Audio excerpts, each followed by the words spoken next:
Governor of the Central Bank of Malaysia, Tan Sri Nur Shamsia Mohammed Yunus, Excellencies, ladies and gentlemen. It is a privilege to join MyFintech Week 2022. The event is advancing the conversation on how we can further harness the power of digital technology to drive forward the COVID-19 recovery, sustainability and inclusion challenges. It is imperative to pinpoint new ways to improve the health and well-being of both people and planet. The climate crisis is accelerating. The past 7 years have been the hottest on record. Indeed, climate change and increasingly extreme weather events have caused a surge in disasters over the past 50 years, disproportionately impacting developing countries. At the same time, our natural world is on track to lose more than 1 million plant and animal species, many within decades. As the grip of climate change tightens, financial technology or fintech is playing an increasingly important role in building a climate-resilient and nature-positive future. From 2018 to 2020, I had the honor to serve with Maria Ramos as co-chair of the UN Secretary-General's Task Force on Digital Financing of the Sustainable Development Goals, or the SDGs.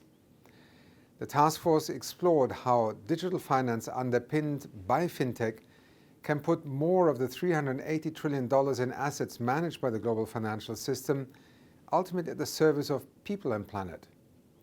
For instance, it outlined how the digitalization of government payments could generate $320 billion in savings annually alone. These finances could be redirected towards sustainable development, towards investment in the recovery. Indeed, if we give people more choice over their money through digital finance, they will invest in critical areas like the green economy or boosting job creation and inclusion. Digital finance's potential for transformative impact is being revealed also by the pandemic.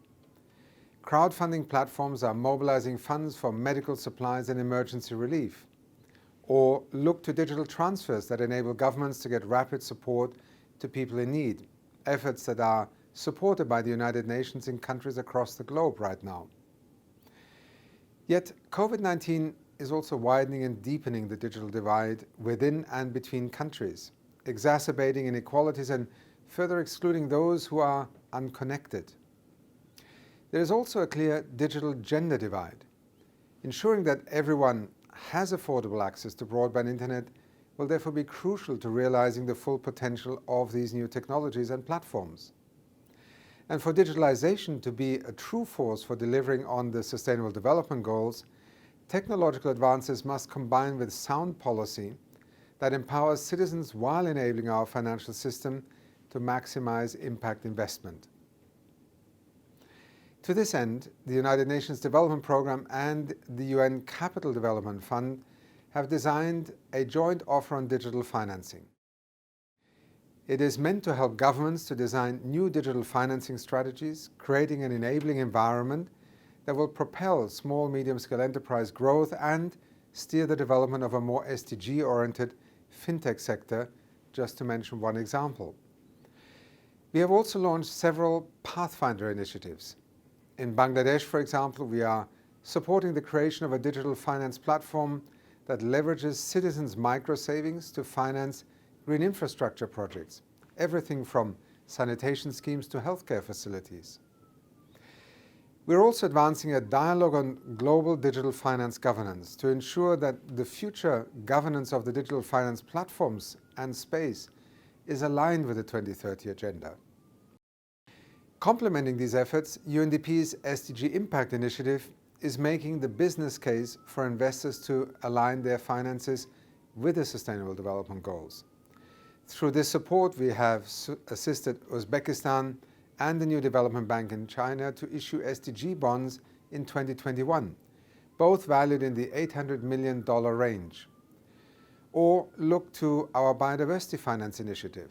It is helping countries to identify and implement the most effective solutions to fund nature, from debt for nature and debt for climate swaps to green and blue bonds. To give just one example of this type of work, UNDP and UNCDF are supporting also the government of Fiji to issue its first ever sovereign blue bond, launching later this year. Advancing this type of innovative finance will be crucial to achieving the SDGs. In this respect, I would like to commend the Central Bank of Malaysia for its groundbreaking efforts to scale up green financing initiatives, which are helping to now drive the country's transition to a low-carbon, greener economy. This February, UNDP's Associate Administrator and the head of our Asia-Pacific Bureau plan to visit Kuala Lumpur precisely to discuss how UNDP can provide further assistance, for instance through SDG Impact.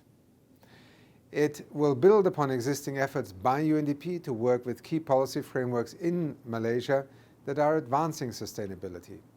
That includes its Integrated National Financing Framework and the Ecological Fiscal Transfer Mechanism. Governor, Excellencies, ladies and gentlemen, we must not only keep up with the ongoing technical revolution in the finance and money spheres, we must actually get ahead of the curve. That means transforming ourselves, building our capacity, and aligning our efforts. To this end, please continue to count on the United Nations and UNDP to advance fintech and digital solutions at the country and indeed regional levels. Together, I believe we can agree that a sustainable, climate-resilient planet is the only future worth building. Thank you.